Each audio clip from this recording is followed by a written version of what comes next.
She vented to the simple stranger, not knowing he was the billionaire boss, and won his heart as she stepped off the bus, clutching his business card with just a first name Alex and phone number. She had no idea that in 2 weeks, that same gentle voice would echo through the boardroom of Barrett Properties as her boss announced her termination. When was the last time a stranger's simple kindness broke through your worst day? Hi viewers, kindly tell us where you're watching from and what time it is.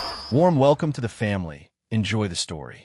She was about to lose everything when a stranger in worn boots offered her his last bottle of water and changed both their lives forever.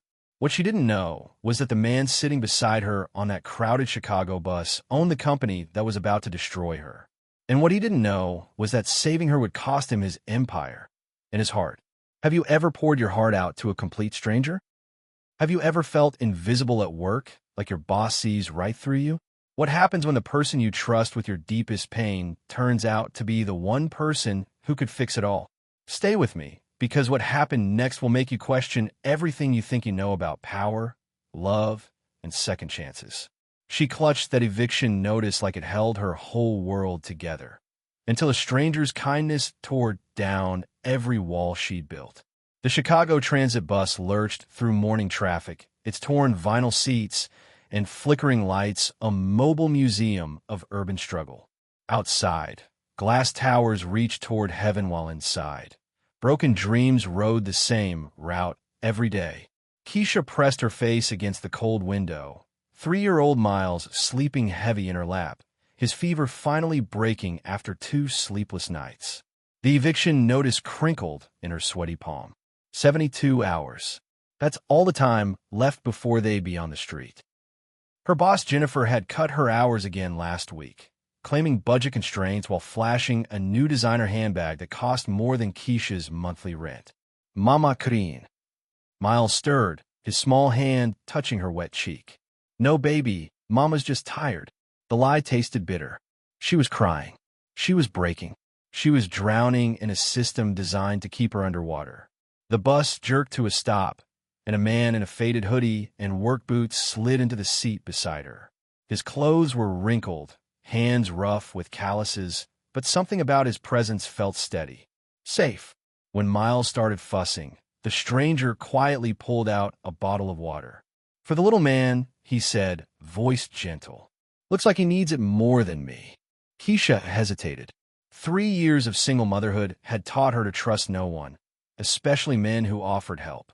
But Miles was burning up again, and pride doesn't cure fevers.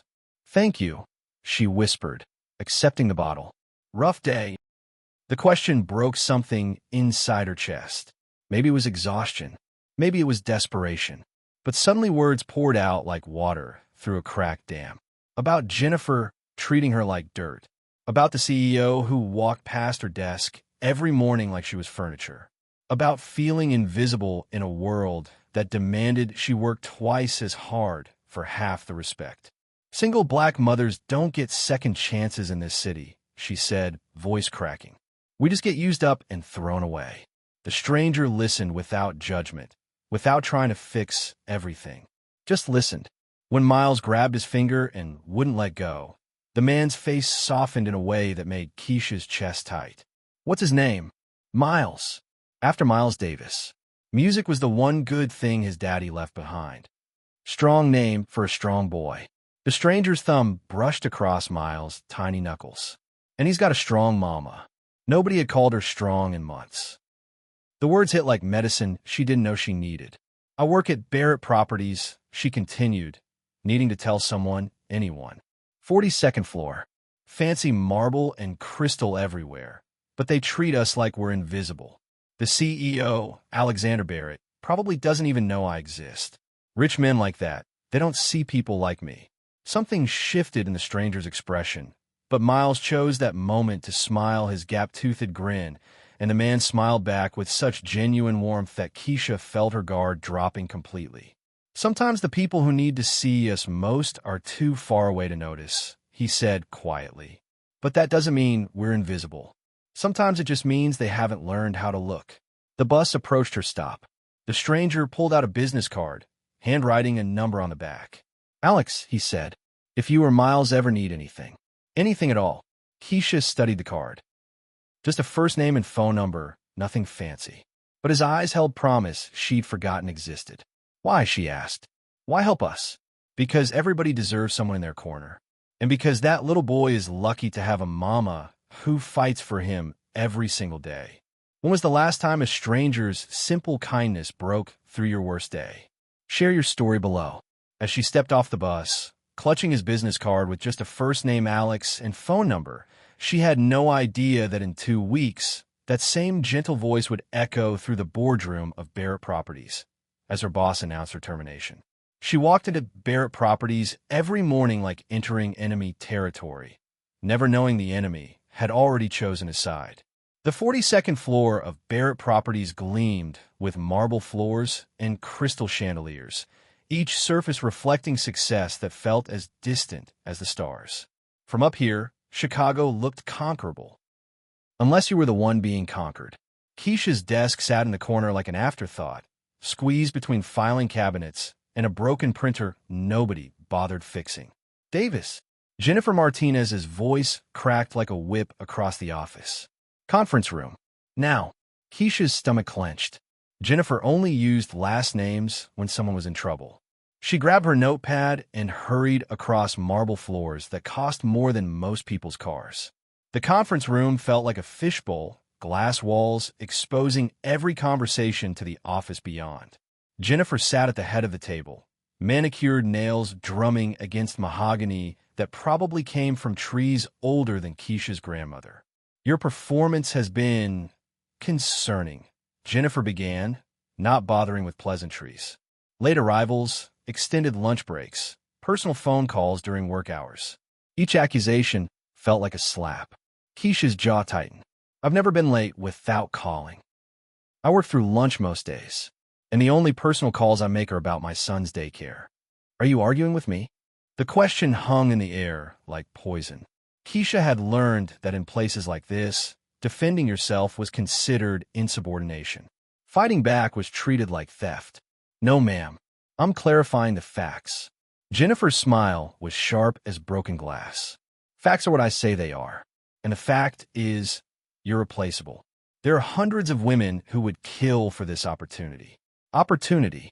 That's what they called survival wages and daily humiliation. Keisha's hands trembled in her lap, but her voice stayed steady. Understand. Good. Because I'd hate for you to lose this position over attitude problems. The meeting ended with Keisha walking back to her desk on unsteady legs. Around her, coworkers avoided eye contact. Everyone had learned that helping the target just made you the next one. At lunch, she sat in the building's marble lobby, eating a peanut butter sandwich while executives in $1,000 suits discussed deals worth more than entire neighborhoods. She pulled out the stranger's business card, thumb tracing over the handwritten name. Alex. For a moment on that bus, she'd felt human again. Seen. Her phone buzzed. Text from daycare. Miles asking for mama. Having a rough day. Her baby was struggling, and she was stuck in this glass tower, playing games with people who treated dignity like a commodity they could afford to waste. That afternoon, Jennifer called her into the office again. This time, 2 other supervisors sat at the conference table like judges at a trial. We've been discussing your future here, Jennifer announced, and we've decided to implement a performance improvement plan. Translation, we're building a paper trail to fire you legally. 30 days to show significant improvement in attitude, punctuality, and overall performance. Any questions? Keisha's throat burned with words she couldn't say. Questions about why Jennifer's nephew got promoted after 3 months while she'd been stuck in the same position for 2 years. Questions about why her evaluations were always excellent until this month. Questions about why dignity was treated like a luxury instead of a basic human right. Have you ever felt completely invisible in a place where you spend most of your time? Drop a biceps emoji if you've pushed through anyway. When Jennifer announced the surprise employee evaluation, Keisha's stomach dropped. She'd been perfect for months, but perfection didn't matter when they'd already decided your fate. What she didn't know was that across town, Alex was reading her personnel file, and everything was about to change. He'd spent millions learning how to read markets and people, But one woman's honesty on a bus taught him more about his own company than a decade of board meetings. His penthouse office commanded views of Lake Michigan, floor-to-ceiling windows framing a world he owned but had never really seen. The city below moved like ants in a system he'd built but never lived. Alexander Barrett stood at those windows every morning, master of an empire that felt increasingly hollow. The discrimination lawsuit had been a wake-up call he'd been too privileged to hear coming. 3 former employees, all women of color, claiming systematic harassment and unfair termination.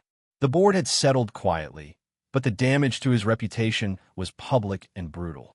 You need to get down in the trenches, board member Patricia Holbrook had insisted during last week's emergency meeting. See what your company culture really looks like from the ground level. Alexander had built Barrett Properties from nothing, turning a small construction loan into a billion-dollar empire. But success had insulated him from the human cost of his achievements. He approved budgets and reviewed quarterly reports, never thinking about the faces behind the numbers. Until that morning on the bus. The woman's pain had been raw, honest, real in a way his world of filtered reports and sanitized meetings never allowed. When she talked about feeling invisible, about being used up and thrown away, something inside his chest had cracked open. Her son, Miles, 3 years old with curious eyes and a grip strong enough to hold on a hope. The way she protected him, loved him fierce despite having so little. Alexander had watched families his whole life, from boardrooms to charity galas, but he'd never seen love that pure. And she'd been talking about his company, his culture, his failure. The decision to go undercover hadn't been strategic. It had been desperate. He needed to see what she saw, feel what his employees felt. The janitor's uniform felt foreign against skin accustomed to Italian silk, but not as foreign as the guilt eating through his chest. Barrett Properties had been his pride. Now it felt like his shame. He'd grown up in Cabrini Green, back when those housing projects were war zones instead of gentrified memories. His mother had cleaned office buildings at night to pay for his school supplies. He remembered riding buses like the one where he'd met Keisha, watching his mama's exhausted face in grimy windows while she counted tips that never added up to enough. Success was supposed to honor that struggle. Instead, he'd created a system that would have crushed his own mother. The personnel files on his desk told stories his quarterly reports had hidden. Keisha Davis, 2 years of excellent performance reviews until this month. Single mother, working 40 hours at Barrett Properties plus weekend shifts at a diner. Associate's degree completed at night school while raising a toddler alone. And Jennifer Martinez was building a case to destroy her. Alexander's hands clenched into fists. He'd built his empire on the belief that hard work got rewarded. But apparently, that only applied when hard work came wrapped in the right skin color and the right connections. His phone buzzed with another text from the board, demanding updates on his culture assessment mission. They thought this was theater, corporate performance art to rebuild his image. They didn't understand that some bridges, once crossed, change the person who crosses them. Tomorrow, he'd walk through his own building as nobody. He'd see his company through the eyes of people like Keisha, people whose voices never reached the 42nd floor, people he'd been unconsciously silencing for years. The woman from the bus had trusted him with her pain because she thought he was safe, powerless, just another working man struggling to get by. What would she think when she discovered the truth? That he was the CEO she'd criticized, the symbol of everything wrong with her world? If you could go undercover in your own life, what would you discover? What mask do you wear? Tell me in the comments. The janitor's uniform felt foreign against his skin, but not as foreign as the fear in his chest. Tomorrow, he'd walk through his own company as nobody and pray that the woman who'd trusted him with her pain would never have to know how badly he'd failed her. Fate doesn't knock politely. It crashes through your carefully planned life and leaves everything beautifully broken. The corporate bathroom at 2 a.m. felt like a confessional booth. Harsh fluorescent lights revealing truths that daylight meetings kept hidden. Graffiti on the stall doors told stories of dreams deferred and dignity traded for paychecks. Alexander pushed his mop bucket between the stalls, reading messages that never made it into employee satisfaction surveys. Jennifer M. is a racist witch. They're firing all the black girls one by one. Anybody know if unemployment covers childcare? Each message hit like a physical blow. This was his company, his culture, his responsibility. The night shift janitors had accepted him without question. Miguel, the supervisor, assumed Alexander was another down-on-his-luck guy grateful for steady work. The irony burned. He was making minimum wage to clean buildings he owned. You'll learn, Miguel had said on the first night. Rich folks leave messes everywhere. Think we're invisible, so they act like we don't see nothing. If only Miguel knew. Alexander had spent 3 nights learning the geography of his own building from the bottom up. The basement break rooms where employees ate lunch because the fancy cafeterias were too expensive. The supply closets where people hid to cry after particularly brutal meetings. The loading docks where security cameras didn't reach and honest conversations happened. And every morning, he watched Keisha arrive. She came early, stayed late, and worked through lunch breaks with a focus that put his executives to shame. He'd seen her helping other assistants with projects, sharing snacks with security guards, and staying after hours to finish work that Jennifer should have handled herself. But it was the small moments that destroyed him. The way she kept a photo of Miles on her desk, adjusting it every morning like a prayer. How she ate peanut butter sandwiches in the marble lobby while executives complained about restaurant service.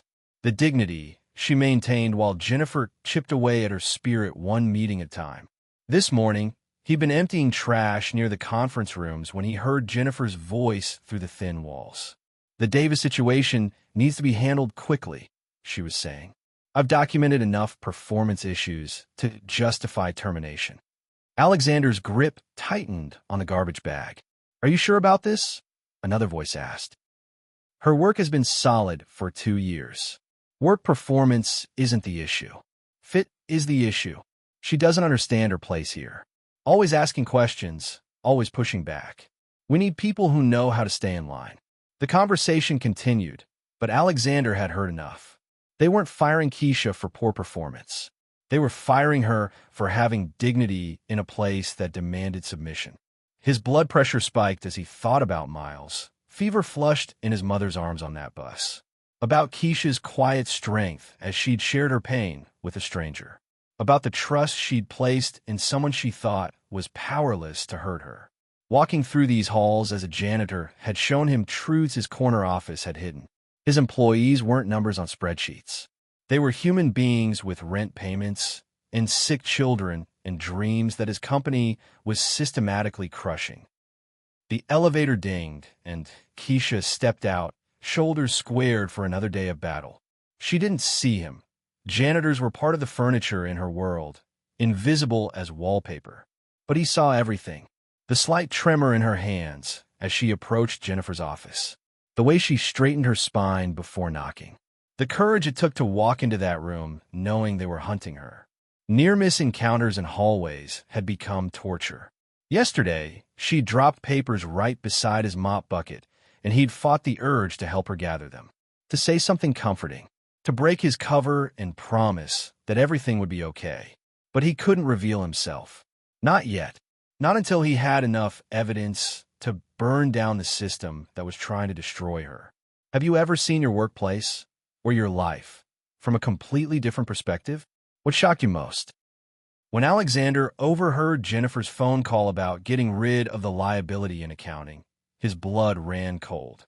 The woman who'd shown him more humanity in 10 minutes than he'd felt in years was about to lose the only job keeping her son fed.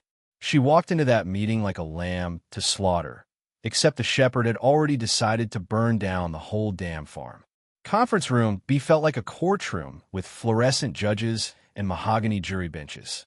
The air conditioning hummed a funeral march while outside, Chicago's wind rattled windows like applause for an execution. Keisha sat across from Jennifer and 2 HR representatives. Her employee file spread between them like evidence in a murder trial. This is a formal disciplinary hearing, Jennifer announced, her voice clinical as a medical examiner's. We've documented several performance issues that require immediate attention. Alexander stood in the hallway outside, janitor's uniform giving him perfect camouflage for eavesdropping. His hands gripped the mop handle so tight his knuckles had gone white. According to our records, one of the HR reps began, reading from a prepared script. You've been late 17 times in the past month. That's not accurate, Keisha said, voice steady despite the ambush. I've never been late without calling. I have documentation of every. Are you calling us liars? Jennifer's interruption was sharp as a blade. The room went quiet. Alexander could hear his own heartbeat through the thin walls. I'm saying the records are wrong, Keisha replied, and he could hear the strain in her voice. I keep my own attendance log. I can show you. Your personal records are irrelevant. We go by company documentation. Company documentation that Jennifer had obviously falsified. Alexander had seen Keisha's real attendance record during his personnel file review. She'd missed 3 days total in 2 years, all for Miles' medical appointments with proper advance notice. We've also received complaints about your attitude, the second HR rep continued. Co-workers have reported instances of insubordination and unprofessional behavior. Alexander's jaw clenched. He'd been watching Keisha for days. She was professional to a fault, helpful to colleagues who barely acknowledged her existence. The only attitude problem she had was refusing to disappear completely. Which co-workers? Keisha asked. I'd like to address these concerns directly. That's confidential information. Of course it was, because the complaints didn't exist. Look, Keisha, Jennifer leaned forward, voice dropping to fake concern. We want to help you succeed here, but you have to meet us halfway. This job requires a certain level of flexibility. Understanding your place in the organization. Understanding your place. Code for know your role and stay in it. I've always been professional, Keisha said, and Alexander heard the exhaustion creeping into her voice. I work overtime without pay. I take on extra projects. I've never complained about. That's exactly the problem, Jennifer interrupted. You act entitled to special treatment, like the rules don't apply to you. The accusation was so backwards, it would have been funny if it wasn't destroying someone's life. Keisha worked harder than anyone on that floor while being treated worse than anyone deserved. I don't understand, Keisha said quietly. What do you want from me? We want improvement. Immediate, dramatic improvement. Starting with attitude adjustment. Attitude ajustement. Like Keisha was a broken machine instead of a human being with dignity. Alexander had heard enough. He'd built case files on corporate discrimination before, but this was personal. These people were attacking a woman who'd shown him more genuine humanity in 10 minutes than he'd experienced in years of boardroom meetings. More than that, they were threatening Miles' future. That little boy with the gap-toothed smile and strong grip deserved a mother who came home victorious, not defeated. The meeting was winding down with threats wrapped in corporate speak. 30-day improvement plan. Additional monitoring. Final warning status. All the legal language needed to justify firing someone whose only crime was expecting to be treated like a human being. Alexander checked his watch. In exactly 90 seconds, he'd walk through that conference room door and detonate his entire carefully constructed world. Because some things mattered more than empires. Some people were worth burning everything down to protect. Have you ever been in a room where you knew everyone was against you? How did you find your strength? As Keisha's voice broke, explaining she couldn't afford to lose this job, Alexander's hand tightened on the door handle. In 30 seconds, he'd walk through that door and destroy his entire world, because some things mattered more than empires. She thought she was about to lose her job. She had no idea she was about to gain a protector who'd already lost his heart. The conference room doors swung open like a curtain, rising on the final act, transforming janitor's coveralls into invisible armor. Power didn't come from the clothes. It radiated from a man who'd finally remembered what he was fighting for. Alexander stepped into the room with the quiet confidence of someone who owned every brick in the building. Gentlemen, ladies, his voice cut through the corporate double talk like a knife through silk. I think we're done here. Jennifer's face went pale. The HR representatives looked confused, then terrified as recognition dawned. But Alexander's eyes were locked on Keisha, watching her world tilt sideways as she recognized the stranger from the bus. "Mr. Barrett?"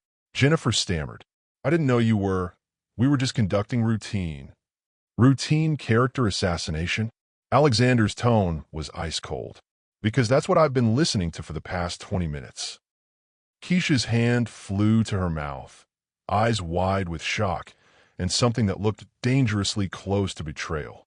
The man who'd offered his water bottle to her sick son was Alexander Barrett. The CEO she'd criticized. The billionaire she'd said would never see people like her. "You," she whispered, voice barely audible. "Jennifer Martinez, you're fired. Effective immediately." Alexander didn't take his eyes off Keisha as he spoke. "Security will escort you out. Your access cards are already deactivated. You can't do this." Jennifer shot to her feet. "I have contracts, union protection. You have a severance package and 30 minutes to clean out your desk. Use them wisely." The HR representatives started gathering papers with nervous efficiency.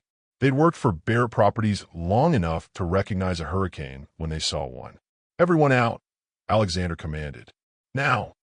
The room cleared in seconds, leaving just the two of them in a space that suddenly felt too small and too large at the same time.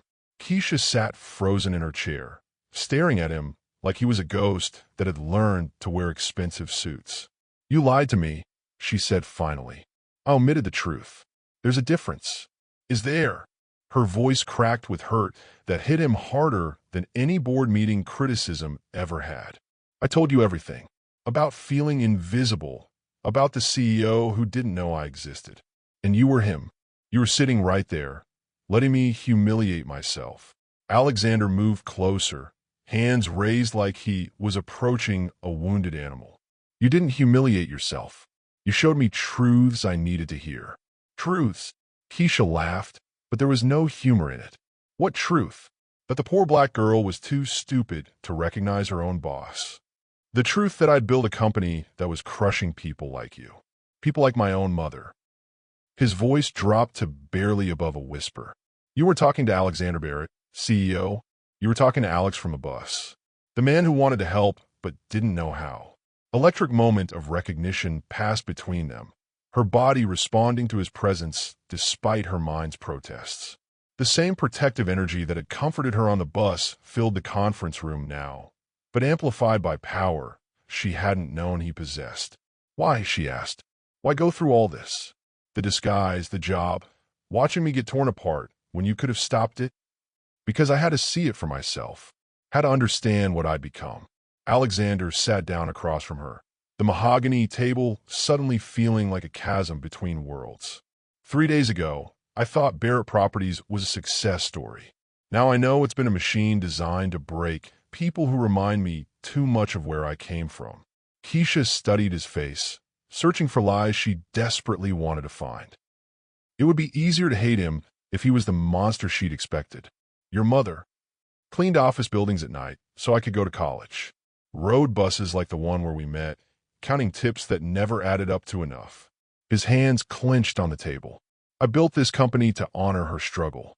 Instead, I created a system that would have destroyed her." The admission hung between them like a bridge neither was sure they wanted to cross. "What happens now?" Keisha asked. "You've seen your company from the bottom up. You fire the bad guys. Mission accomplished. Now I try to earn forgiveness from the woman who showed me what I'd lost." Alexander's eyes held hers with an intensity that made her chest tight. "If she'll let me." The air in the room shifted, became charged with possibility and danger in equal measure. This wasn't just about corporate justice anymore. This was about two people from different worlds discovering that sometimes the strongest bridges are built from shared pain. If someone you trusted turned out to be someone completely different, but their kindness was real, could you forgive the deception? When the room cleared and they stood alone, her voice was barely a whisper. "Who are you really?" His answer would either build a bridge between their worlds or burn the only chance they had. Honesty is the most expensive gift you can give someone, and the most dangerous to receive. His office felt like a glass prison, success surrounding them in crystal and chrome, while emotions too raw for such polished space threatened to shatter everything reflective.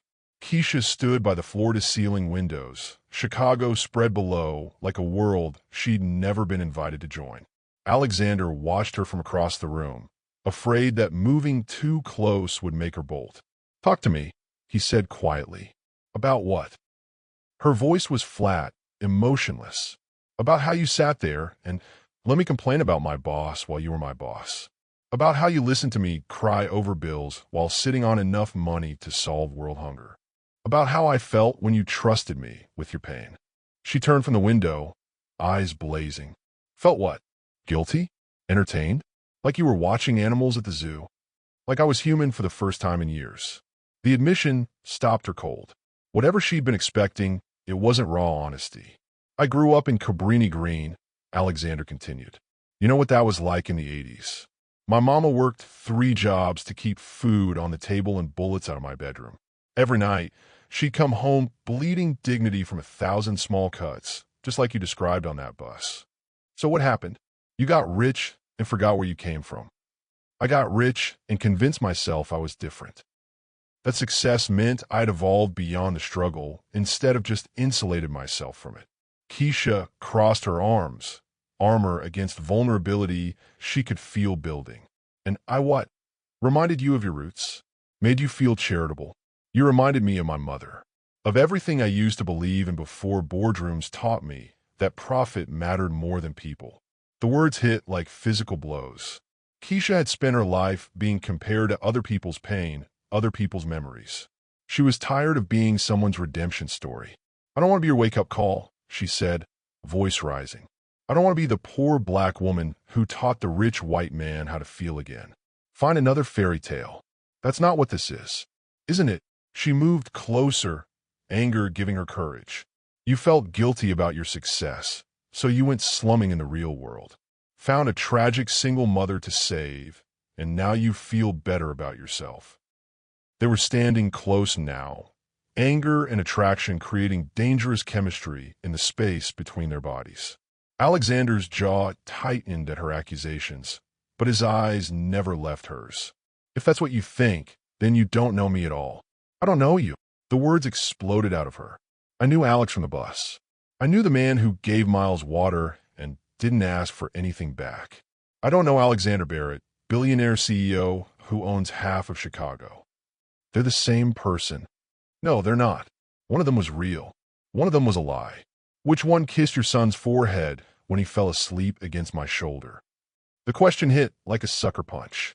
She remembered that moment on the bus, the tenderness in his touch, how natural it had felt to let this stranger comfort her child. "Which one listened without judgment when you needed a break?" he continued. "Which one saw your strength before your struggle? Because that man is standing right here, Keisha. He just happens to have money he doesn't know what to do with. Money changes everything. Does it?" Alexander stepped closer, close enough that she could smell his cologne mixed with a faint scent of industrial soap from his janitor days. "Does it change the fact that Miles grabbed my finger and wouldn't let go? Does it change how I felt when you smiled at me like I mattered? It changes the power balance. It makes everything you do feel like charity. Even this." His hand reached toward her face, fingers hovering just inches from her cheek. "Does this feel like charity?" Heat and confusion warred in her chest. She wanted to step back, maintain safe distance. Instead, she found herself leaning into the almost touch. "I can't do this," she whispered. "Can't do what?" "Fall for someone who could buy and sell my entire world without noticing the transaction. When someone lies to protect you, is it still a betrayal? Have you ever forgiven deception born from love?" She reached for the door handle, spine straight with wounded pride. "Don't follow me," she said without turning around. "And don't you dare try to save me again." But as the elevator doors closed between them, both knew this wasn't over. It was just beginning.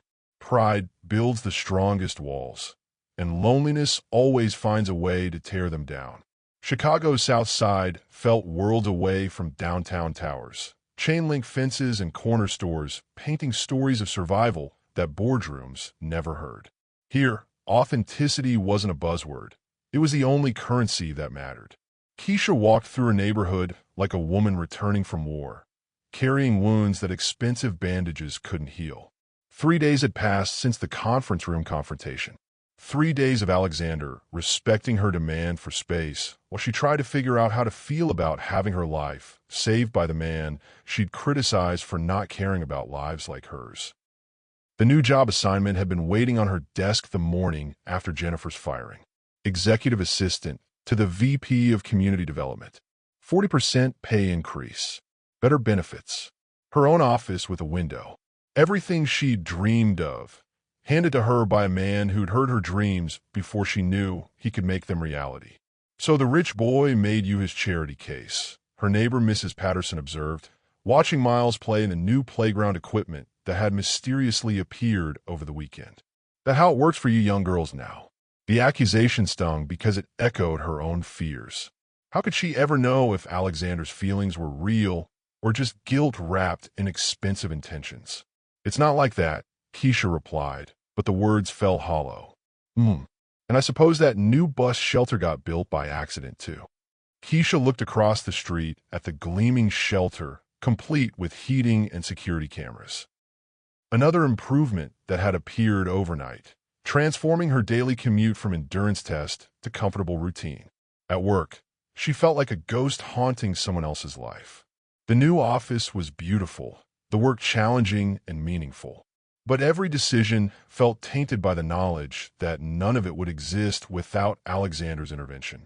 Her colleagues treated her differently now, some with newfound respect that felt hollow, others with suspicion that cut deep. Everyone knew she'd been personally rescued by the CEO, though the details remained office gossip and speculation. During lunch breaks, she found herself looking up toward the executive floors, wondering if Alexander was looking down. The few times they'd passed in hallways, the tension between them was thick enough to cut. Stolen glances that lasted too long. Professional nods that carried the weight of unfinished conversations. Memory of the bus encounter, taking on new meaning now that she knew who he really was. Every word replayed differently. His careful questions about her job. The way he'd listened without trying to fix everything immediately. The gentleness with Miles that had seemed natural but now felt calculated. Except it hadn't felt calculated. Even knowing the truth, she couldn't convince herself that his kindness had been performance art. Her phone buzzed with a text from daycare. Miles drew a picture for bus friend. Should we keep it? The drawing was simple. 3 stick figures holding hands under a yellow sun. Mama, Miles, and a man in a baseball cap who'd given them water when they needed it most. Her son had captured something her pride was too wounded to acknowledge. That day on the bus had changed all 3 of their lives. That evening, she sat on her fire escape watching the sunset paint her neighborhood in shades of gold and amber. From up here, the poverty looked almost beautiful. The struggle felt like community. The survival looked like strength. A black town car pulled up to the building, so out of place it might as well have had neon signs announcing its presence. Alexander stepped out, trading his usual suits for jeans and a plain t-shirt. The disguise didn't work. Power radiated from him like cologne, impossible to hide. "What are you doing here?" she called down. "Keeping my promise." "What promise?" "To respect your space while proving I'm not giving up." He pulled a manila envelope from his car, thick with documents. Community development proposal for this neighborhood. Schools, healthcare, job training. Real investment, not charity. I need someone who understands the community to help design it. Find someone else. I don't want someone else. I want the woman who sees problems and solutions in the same breath. The woman who fights for her son and her neighbors with equal fire. The envelope landed on her fire escape with a soft thud. "Look it over. If you think it's worth doing, we'll do it together. If not, I'll find another way to invest in communities like this one." He got back in his car without another word, leaving her alone with possibilities she was afraid to want. Can love bridge different worlds, or does someone always have to give up who they are? When Miles asked why the nice man from the bus stopped visiting, Keisha realized Alexander had been quietly ensuring their neighborhood had better bus service, safer stops, cleaner facilities. He was loving her from a distance, but distance was killing them both. Sometimes it takes a 3-year-old to see what adults spend months avoiding. That some people are worth a risk. The new playground equipment gleamed under autumn's sun, children's laughter replacing the hollow echo of neglect. Someone had invested in joy here, expecting nothing in return except the sound of dreams taking flight. Miles climbed the monkey bars with determination that reminded Keisha of herself at his age, refusing to let go, even when holding on hurt. "Mama, where'd bus friend go?" Miles asked for the third time this week, his small face scrunched with confusion that broke her heart. "Bus friend is busy, baby. He come back." The question hung between them like prayer and promise. Keisha had been asking herself the same thing, though her version was more complicated. Could she let him come back without losing herself in the process? The community development proposal sat on her kitchen table, pages worn from repeated reading. Alexander's vision for the neighborhood was comprehensive, thoughtful. Real change, not the cosmetic improvements politicians love for photo opportunities. New schools with updated technology. Healthcare clinics that took Medicaid without making people feel ashamed for needing help. Job training programs that led to actual employment instead of false hope. But buried in the technical language and budget projections, she could see his personal investment. The playground designed with Miles' climbing abilities in mind. The after-school program that would give working mothers like her actual peace of mind. The business development fund that would help people like Mrs. Patterson turn her legendary sweet potato pies into a real bakery. He'd been studying her world the same way he'd studied financial markets, learning its patterns, understanding its needs, preparing to invest in its success. Mama crying again? Miles climbed onto her lap, tiny hands patting her cheeks. "Happy tears this time, baby. Bus friend make happy tears." Out of the mouths of babes. Her 3-year-old had identified the source of her emotional confusion with perfect accuracy. Alexander did make her happy, which terrified her more than his money or power ever could. Her phone buzzed with a text. "Emergency at school. Miles okay, but need you here ASAP." The daycare was 20 minutes away by bus, but panic shortened every second. She grabbed her purse and ran, leaving the proposal scattered across her kitchen table like evidence of dreams she was afraid to claim. At the school, she found Miles sitting in the director's office, his left arm cradled against his chest and his face streaked with tears that made her soul ache. "What happened?" "Playground accident," the director explained. "Another child pushed him off the slide. We think it might be broken. I need to get him to the hospital. Already called an ambulance. Should be here in..." "No." The word came out sharper than she'd intended. Ambulances cost money she didn't have, even with her improved insurance. "I'll drive." "Ma'am, with a possible fracture, it's better to..." Her phone rang. Alexander's name on the screen made her heart jump and her pride cringe simultaneously. She almost declined the call, but Miles reached for the phone with his good hand. "Bus friend." "Hey, buddy." Alexander's voice was gentle, even filtered through the phone speaker. "I heard you got hurt. How you feeling?" "Arm broken like Humpty Dumpty." "Well, we better get you to the doctors so they can put you back together again, right? Is Mama there?" Miles handed her the phone, eyes wide with hope she recognized because she felt it too. "I don't need," she started. "My car is outside. Driver's name is Marcus.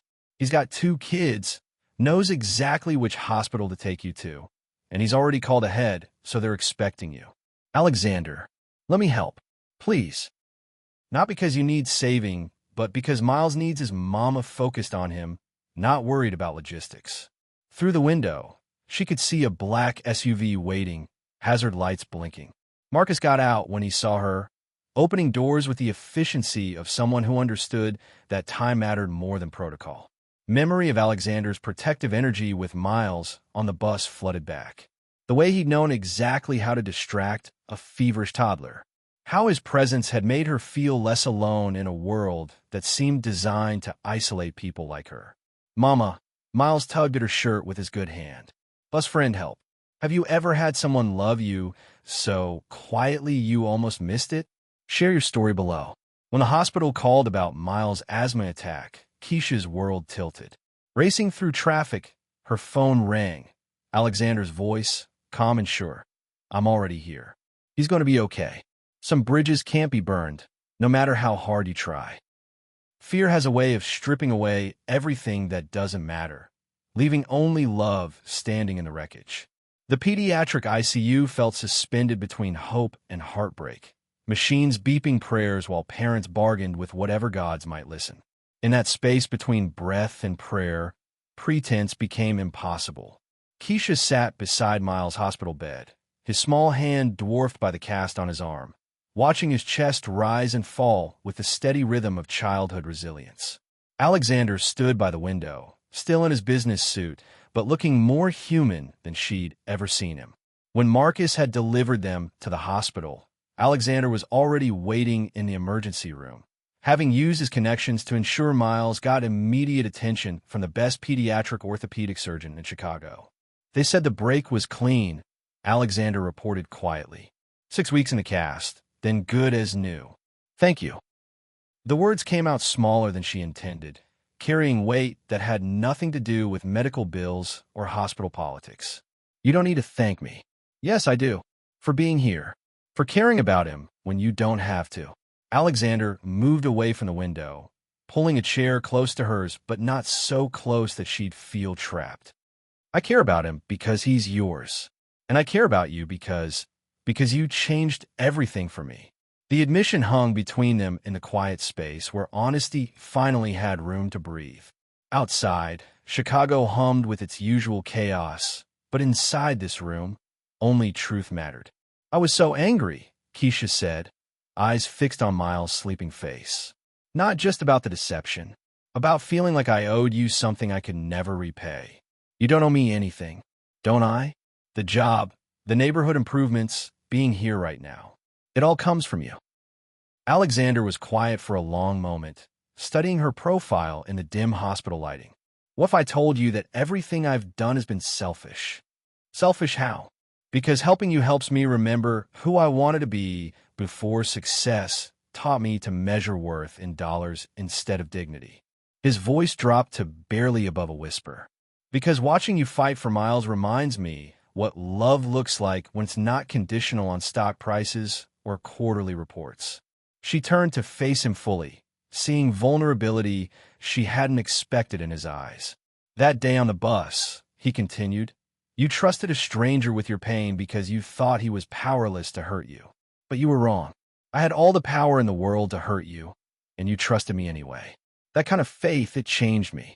I didn't have a choice. I was breaking apart. You had every choice. You could have kept your pain private, kept your walls up. Instead, you chose to be human with someone you thought couldn't betray that humanity. Miles stirred in his sleep, making soft noises that drew both their attention. Keisha reached out instinctively to smooth his hair, and Alexander's hand covered hers without conscious thought. The touch sent electricity up her arm, comfort and connection she'd been fighting since the conference room revelation. I don't know how to do this, she admitted. Do what? Trust someone who could change my life with a phone call. Care about someone whose world is so different from mine that we might as well be different species. Alexander's thumb traced across her knuckles, gentle pressure that grounded her in the present moment. What if we figured out together? What if we stopped worrying about different worlds and focused on building one world that worked for both of us? The possibility scared her more than poverty ever had. Poverty was familiar, predictable. This, whatever this was, felt like standing at the edge of a cliff, not knowing if the fall would kill her or teach her how to fly. Miles likes you, she said finally. I like him too. Kid's got a grip that could crush walnuts. He asked me why you stopped coming around. I didn't know how to answer. What did you tell him? That bus friend was busy. She smiled despite the emotional weight of the moment. He wants to know if you're coming back. Alexander's eyes searched hers, looking for permission she wasn't sure she was ready to give. What do you want me to tell him? She stopped, afraid of the words. I want to stop being scared of wanting things that might not last. What if they did last? What if this thing between us was strong enough to survive different bank accounts and different zip codes? When crisis hits, who shows up for you? Who proves their love through actions instead of words? As Miles slept peacefully, Alexander's hand found hers in the darkness. "I can't lose you both," he whispered. Her answer would either heal the rift between them or make it permanent. When hospitals strip away your defenses, only the truth remains standing in the harsh fluorescent light. The pediatric ward at 3 a.m. felt like a sanctuary for broken things learning to mend. Keisha dozed fitfully in the uncomfortable chair beside Miles' bed, her neck cramped from hours of maintaining vigil over her sleeping son. The steady beep of monitoring equipment had become a lullaby of sorts, proof that small hearts keep beating despite the chaos adults create around them. Alexander sat across the room, jacket long since discarded, sleeves rolled up like a man who'd forgotten he owned an empire outside these walls. He'd been there for 6 hours without complaint, trading phone calls with his driver, his assistant, his entire corporate world, telling them all the same thing. "Not tonight. You should go home," Keisha whispered into the darkness between them. "So should you. He's my son, and you matter to me, which means he matters to me." The simple statement hit like a truth she'd been avoiding for weeks. In her experience, men who claimed to care about her child either wanted something from her or were lying about their intentions. Alexander asked for nothing except the chance to stay. "I keep waiting for the catch," she admitted. "What catch?" "The part where you tell me what this costs. Where you explain what I have to do to keep your interest." Alexander shifted in his chair, moonlight from the window, casting shadows across his face that made him look younger, more vulnerable. What if there isn't a catch? What if some people just show up, because showing up is what love looks like? Love. The word hung in the recycled hospital air, like a promise neither of them was ready to make. But it felt true, dangerous, and impossible, and completely real. "I don't know how to accept help without giving up pieces of myself," Keisha said. "Then don't. Keep all your pieces. I'll just stay close enough to catch you if you stumble." Through the window, Chicago slept under a blanket of city lights. Millions of people dreaming dreams that would wake up to bills and bosses and all the small cruelties that pass for normal life. But inside this room, time moved differently. Slower, more honest. "Tell me about her," Keisha said suddenly. "Who?" "Your mother. The woman who cleaned offices so you could build empires." Alexander's smile was soft with memory. "Strongest person I ever knew. Used to say that dignity wasn't something people could take from you. It was something you chose to keep or give away. Sounds like someone I would have liked. She would have loved you. Would have seen herself in your fight for Miles." "What happened to her?" "Cancer. 10 years ago. Never got to see Barrett Properties go public. Never got to live in the house I bought her." His voice carried old guilt, the kind that lived in your chest like permanent residence. "Spent so many years trying to make enough money to give her the life she deserved. By the time I could afford it, she was gone." "Is that why you went undercover? Trying to honor her memory?" "Maybe. Or maybe I was trying to remember who I used to be before success made me forget what struggle looked like." Miles stirred in his sleep, making soft sounds that pulled both their attention. His casted arm rested on top of the blanket, tiny fingers curled like he was holding on to something invisible. In sleep, he looked even smaller, more fragile. A reminder that some things mattered more than pride or fear or all the reasons adults found to make love complicated. "He's going to ask questions when he wakes up," Keisha said. "About why you're here, why you care about us. What will you tell him?" "The truth. That bus friend turned out to be someone important who still remembers how to be kind." "And what will you tell yourself?" The question cut deeper than she expected. What would she tell herself? That fairy tales were real? That rich men fell in love with poor women outside of movies? That she deserved the kind of happiness that came without conditions or contracts? "I'll tell myself to stop looking for reasons why this can't work and start figuring out how it might." Dawn was breaking outside, painting the hospital walls with pale light that promised new beginnings. Alexander stood and walked to her chair, extending his hand like an invitation she could accept or decline. "Dance with me. Here? Now. Especially here. Especially now." She took his hand, letting him pull her to her feet in the small space between medical equipment and hope. There was no music except the rhythm of Miles breathing and the distant hum of a hospital learning to save lives. But Alexander held her like they were waltzing in ballrooms instead of swaying beside a child's sickbed. "This is crazy," she whispered against his chest. "The best things usually are. People will talk. At work, in the neighborhood. A CEO and his assistant. Let them talk. They'll figure out eventually that love doesn't follow organizational charts. Is that what this is? Love." Alexander's arms tightened around her, holding her close enough that she could feel his heart beating against her cheek. "If it's not love, it's the closest thing I've ever felt. And if you'll let me, I'd like to find out what comes next. Have you ever found love in the most unexpected place? Sometimes healing happens when we stop fighting what our hearts already know." When morning came and Miles opened his eyes to find them both there, his gap-toothed smile was brighter than all the sunshine streaming through the hospital windows. "Bus friends stayed," he announced, and for the first time in years, Keisha didn't correct the assumption that some people might actually keep their promises. Power isn't just about money. It's about having the courage to use it for people who can't fight for themselves. The Barrett Properties boardroom felt like a coliseum designed for corporate gladiators, its polished table reflecting faces that had learned to smile while calculating exactly how much blood they could draw. Alexander sat at the head of the table, still wearing yesterday's shirt, feeling like a stranger in his own empire as 12 board members stared at him with expressions ranging from concern to barely concealed hostility. "Let me understand this correctly," Patricia Holbrook began, her voice sharp enough to cut glass. "You've been playing janitor for a week, fired a department head without consultation, and now you want to invest $40 million in community development based on the recommendations of an assistant who's been here for 2 years. That's an oversimplification, but essentially accurate," Alexander replied.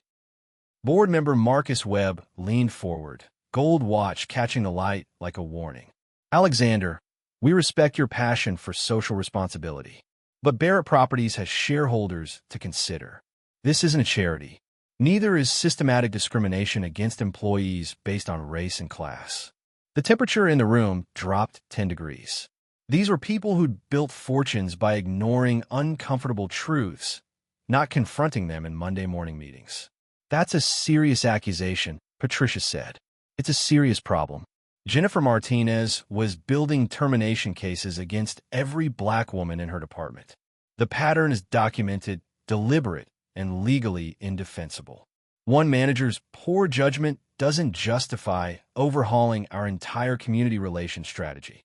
Alexander stood, moving to the floor-to-ceiling windows that offered commanding views of a city he was finally starting to see clearly. Down below, people who looked like Keisha hurried to jobs that would never value their contributions, riding buses that Alexander's company could improve with pocket change. $40 million, he said without turning around. That's what we spent on the executive bathroom renovations last quarter. Marble imported from Italy for rooms where wealthy men complain about problems they could solve with signature on a check. Those renovations were necessary for maintaining corporate image. Whose image? Alexander turned back to face them, and several board members shifted uncomfortably in their $1,000 chairs. The image that says we care more about Italian marble than American citizens? That will spend millions on executive comfort while our own employees qualify for food stamps. The silence stretched thin as diplomatic wire. These people had known Alexander for years, had watched him build Barrett Properties from ambitious startup to corporate giant. But the man standing before them now carried authority they didn't recognize, power that came from sources their MBA programs had never taught them to understand. "The community development proposal isn't charity," Alexander continued. "It's investment in markets we've been ignoring. The neighborhoods we'll be improving contain Barrett Properties' most dedicated employees. People who commute 2 hours each way because they can't afford to live closer to downtown. People whose children attend schools that haven't seen new textbooks since the Clinton administration. And you think throwing money at these problems will solve them?" Webb asked. "I think ignoring these problems is what created them." And I think we have opportunity to be part of the solution instead of part of the system that keeps these communities struggling. Patricia consulted her notes, looking for ammunition she could use to shoot down this sudden attack of corporate conscience. This assistant you're taking advice from, Keisha Davis. What makes her qualified to design multi-million-dollar development projects? She's lived her entire life in the communities we're planning to serve. She understands needs that our market research missed, because our market research was conducted by people who've never needed to choose between rent and groceries. That's not business experience, Alexander. That's sociology. That's humanity. And if we can't tell the difference, we're already dead as a company. Board member Janet Rivers cleared her throat delicately, the sound cutting through tension like a scalpel through skin. There are rumors about your personal relationship with Ms. Davis. Perhaps your judgment is compromised. The accusation hung in the air like smoke from a fire everyone could smell, but nobody wanted to acknowledge. Alexander felt his jaw tighten, felt the old fury rising in his chest. The same anger that had driven him to build this empire in the first place. My judgment is clearer than it's been in years, he said, voice dangerously quiet. Clear enough to see that this company has been running on autopilot while real people suffer consequences of our indifference. We're not responsible for solving society's problems, Patricia insisted. We're responsible for not creating them. And if our employment practices, our community investment decisions, and our corporate culture are driving good people into poverty, then we are absolutely responsible for the solutions. The room erupted in competing voices, board members talking over each other in the kind of controlled chaos that passed for democracy in corporate America. Alexander let them argue. Watching faces he'd trusted for years reveal priorities he'd been too successful to notice before. Here's what's going to happen, he said finally, and his voice cut through the debate like authority through committee. The community development project gets approved, gets funded, and gets implemented exactly as proposed. Jennifer Martinez's termination stands, and we're conducting full review of our hiring and promotion practices company-wide. And if the board votes against these measures? Patricia asked. Alexander smiled, but there was no warmth in it. Then the board will discover exactly how much voting power a majority shareholder actually has when he stops pretending to be diplomatic. The threat was clear, legal, and devastating. Alexander had built Barrett Properties, owned controlling interest, and possessed legal authority to override any board decision if he chose to exercise it. For years, he'd operated through consensus and collaboration. Those days were over. This is corporate suicide, Webb muttered. No, Alexander replied, gathering his papers with movements that suggested the meeting was over whether they liked it or not. This is corporate evolution, and if you can't evolve with it, you're welcome to find companies that still think discrimination is profitable. What would you risk to stand up for what's right? Sometimes the biggest battles are fought in conference rooms, not streets. As Alexander walked out, leaving the board in stunned silence, he realized that building an empire meant nothing if you lost your soul in the process. But fighting for Keisha and people like her felt like finding his soul again. Fame is a spotlight that reveals everything you've been trying to hide, including the things that make you human. The coffee shop on 5th Street had been Keisha's sanctuary for 2 years, a place where tired parents and struggling students gathered over cheap coffee and cheaper dreams. Now it felt like a fishbowl, every conversation stopping when she walked in, every phone camera turning her direction like paparazzi tracking prey. You're her, aren't you? The teenage barista leaned across the counter, eyes bright with the kind of excitement that made Keisha's skin crawl. The woman dating Alexander Barrett. The Cinderella story everyone's talking about. Keisha forced a smile that felt like wearing someone else's face. Just here for coffee. It's so romantic. Like a movie. Rich CEO falls for poor single mom. Medium coffee black. Keisha cut through the girl's fantasy with words sharp enough to draw blood. She didn't want to be rude, but she also didn't want to be reduced to a fairy tale for strangers to consume with their morning caffeine. The headlines had started 3 days ago, after some photographer caught her and Alexander leaving the hospital together. Within hours, Barrett Properties' stock price had jumped 15 points, and social media had exploded with theories about the billionaire's mysterious new girlfriend. Rags to riches. CEO's secret romance with employee screamed across newspaper stands. From bus stop to boardroom, the love story Chicago can't stop talking about dominated morning radio shows. Cinderella CEO, how one woman's sob story captured a billionaire's heart, had been the most painful headline, reducing her life to entertainment for people who would never understand what it meant to choose between rent and groceries. The coffee shop's bell chimed, and Keisha looked up to see her reflection in the security camera's lens, realizing that even her morning coffee routine was now public property. She grabbed her drink and hurried toward the door, but not fast enough to avoid the woman with the iPhone who'd been waiting outside. Ms. Davis, Channel 7 News. Can you comment on rumors that Alexander Barrett is funding your son's private school education? No comment. What about reports that Barrett Properties gave you a promotion specifically to justify your relationship? No comment. Is it true that you met on public transportation? Our viewers are dying to know. Keisha's phone rang, saving her from either answering questions or committing assault on a news reporter. Alexander's name on the screen felt like a lifeline in churning water. Where are you? His voice carried concern that made her chest tight. Being hunted by journalists who think my life is their entertainment. I'm sending Marcus to pick you up. I don't need. She stopped herself before finishing the automatic denial. Pride had become a luxury she couldn't afford when reporters were following her to coffee shops. Okay, thank you. 20 minutes later, she sat in Alexander's office, feeling like an exhibit in a museum dedicated to wealth she couldn't comprehend. The city spread below them like a kingdom Alexander ruled, but she had only visited. It's not going to stop, she said without preamble. The media attention? No, probably not. At least not until they find something more interesting to dissect. That's what I am to them. A curiosity.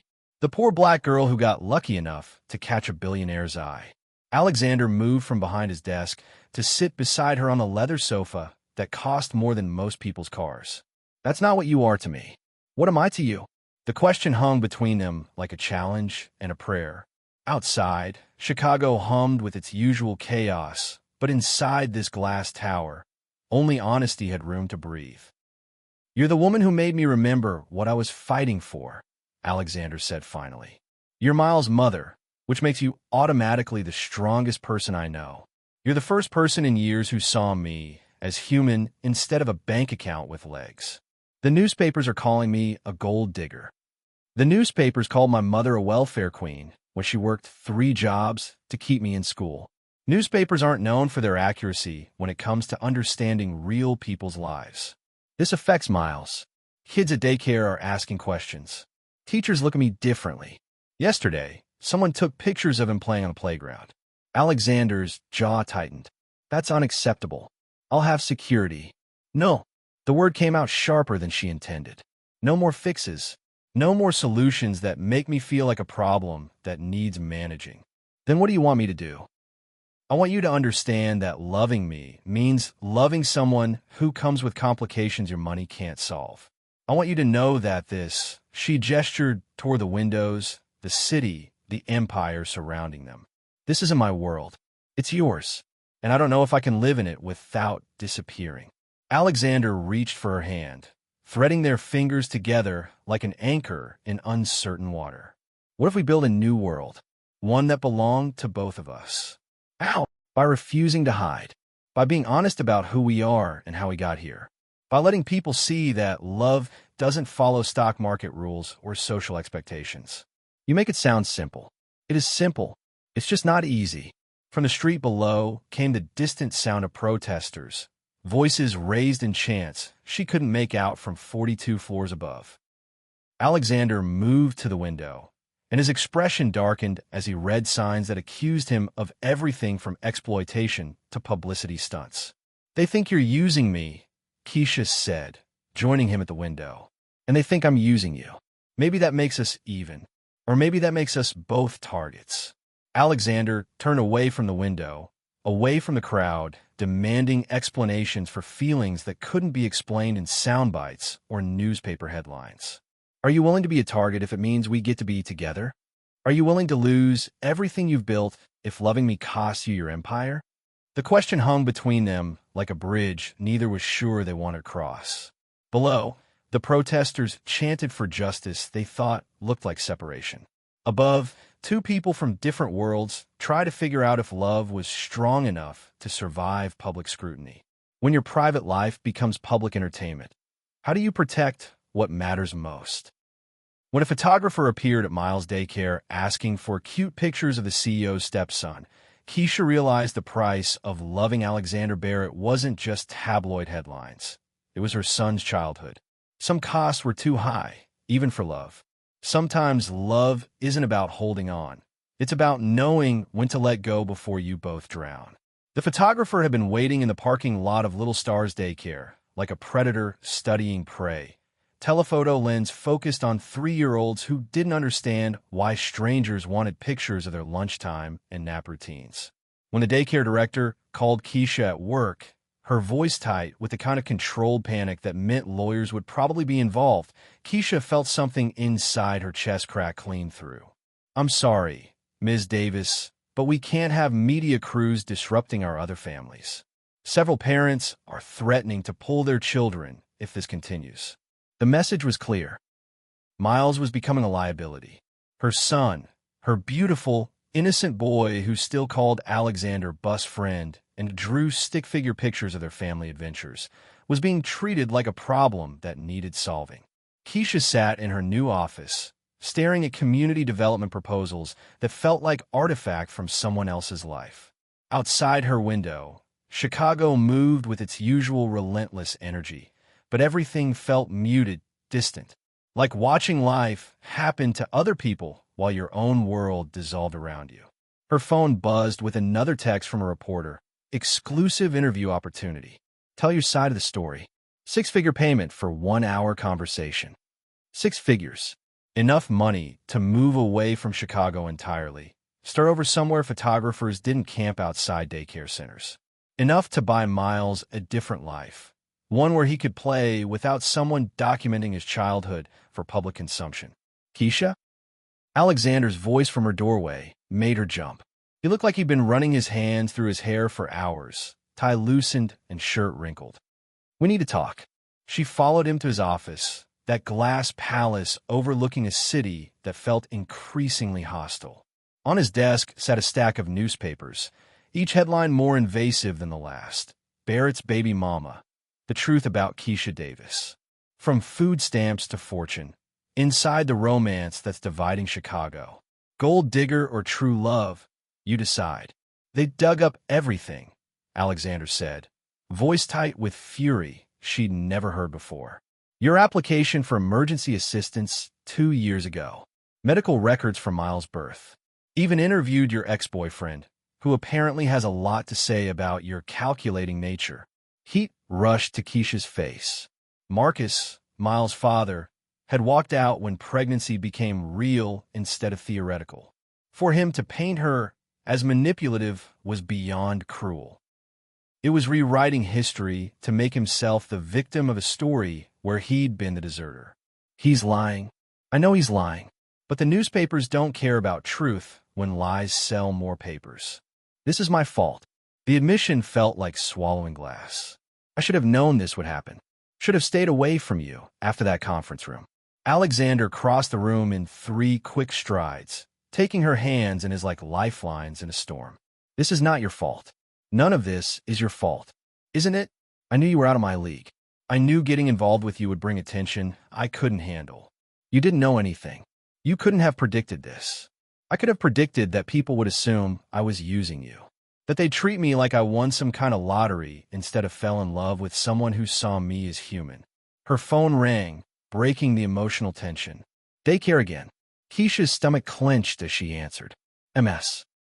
Davis, I'm afraid there's been another incident. Several parents have organized a petition asking us to reconsider Miles' enrollment.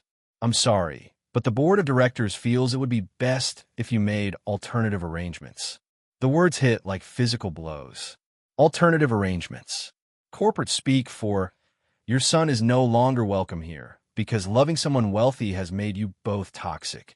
Alexander watched her face crumble as she ended the call, and his own expression hardened into something that looked like rage wearing expensive clothes. They kicked him out, Keisha whispered. My baby got kicked out of daycare because photographers are taking pictures of him eating applesauce. I'll call them. I'll explain. No. The word came out with enough force to stop him mid-sentence. No more phone calls. No more fixing things with money or influence or corporate pressure. Then what? Keisha looked around his office at the success and power and endless possibility that surrounded him like armor. None of it could protect Miles from growing up as a curiosity, a footnote in someone else's love story. I need space. Time to think without reporters following me and photographers hunting my son like he's some kind of celebrity prize. How much space? The question hung between them like a sword neither wanted to wield. Through the windows, Chicago glittered with lights that looked beautiful from a distance, but harsh and cold up close. I don't know. Enough to figure out if loving you is worth destroying Miles' childhood. Enough to decide if I can live in your world without losing everything that makes me myself. Alexander's face went pale. Are you breaking up with me? I'm protecting my son. From photographers, from reporters, from people who think his mother is either a gold digger or a fairy tale princess. None of those things are true, but the truth doesn't matter when you're 3 years old and strangers are taking pictures while you play. We can fix this. Private security, better daycare, legal action against the photographers. Listen to yourself. Keisha's voice broke on the words. You're talking about hiring security for a toddler. About legal battles and corporate solutions for problems that shouldn't exist.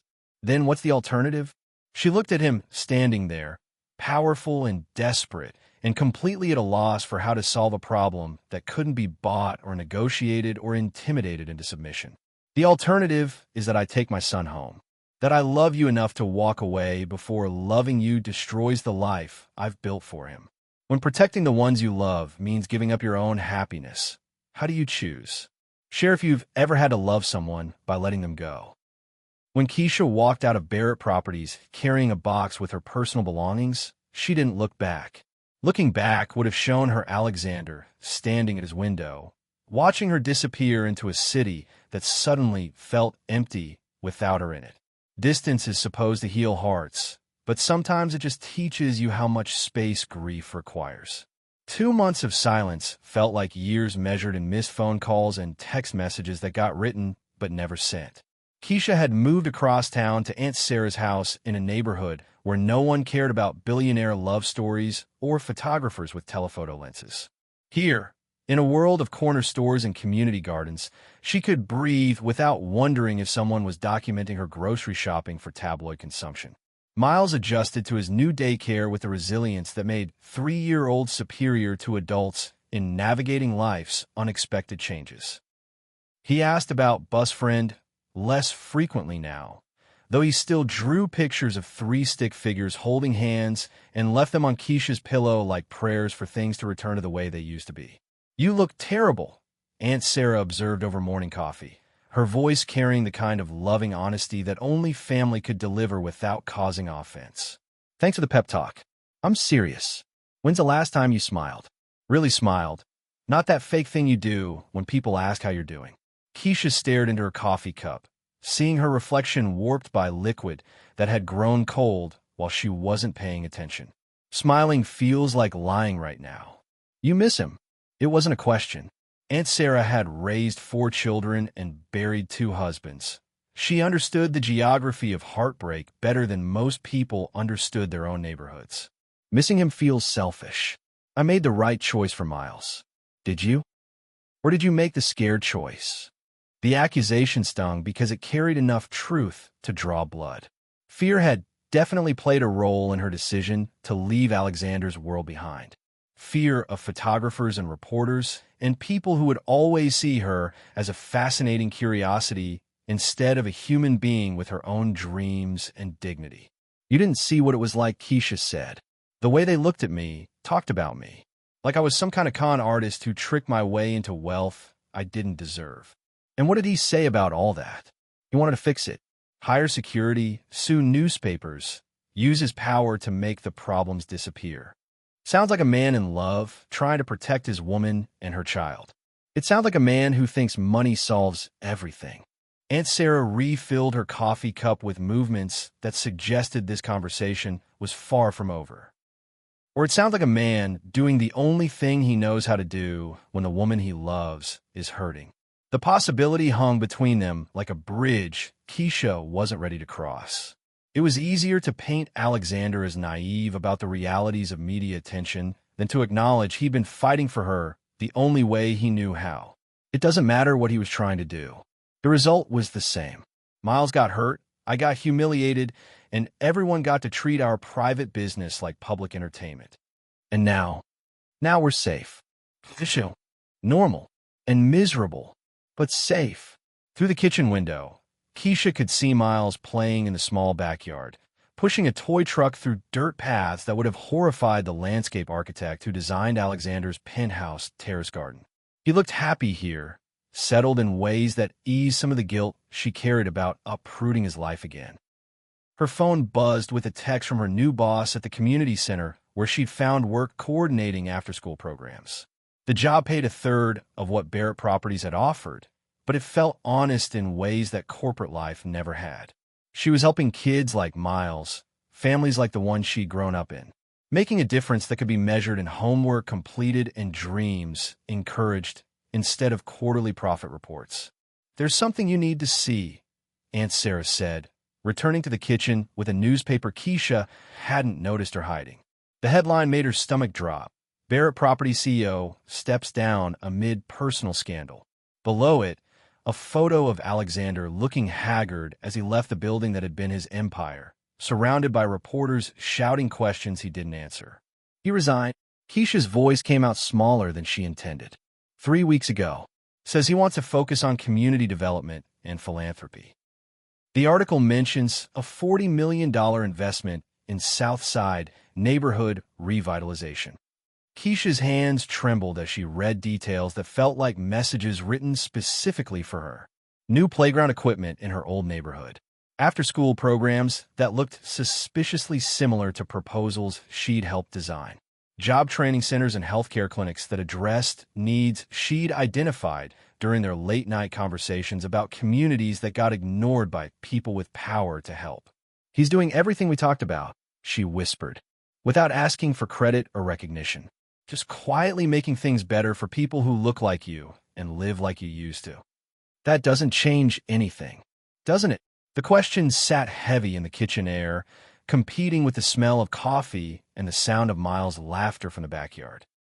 Outside, life continued its relentless forward motion, but inside, Keisha felt suspended between what had been and what might still be possible. "I heard him," she said finally. "You protected yourself and your son. That's what mothers do. But I didn't fight for him. For us. I just ran." Aunt Sarah reached across the table and took Keisha's hands in hers, fingers roughened by decades of work that looked nothing like manicured elegance, but felt infinitely more real. Running isn't always about fear, baby. Sometimes it's about getting enough distance to see clearly. And what do you see? I see a woman who fell in love with a good man who happened to have complicated circumstances. I see a mother who chose her child's safety over her own happiness. And I see two people who are probably miserable without each other, too proud to admit they made a mistake. Have you ever walked away from something real because it felt too complicated? Sometimes love requires courage we don't think we possess.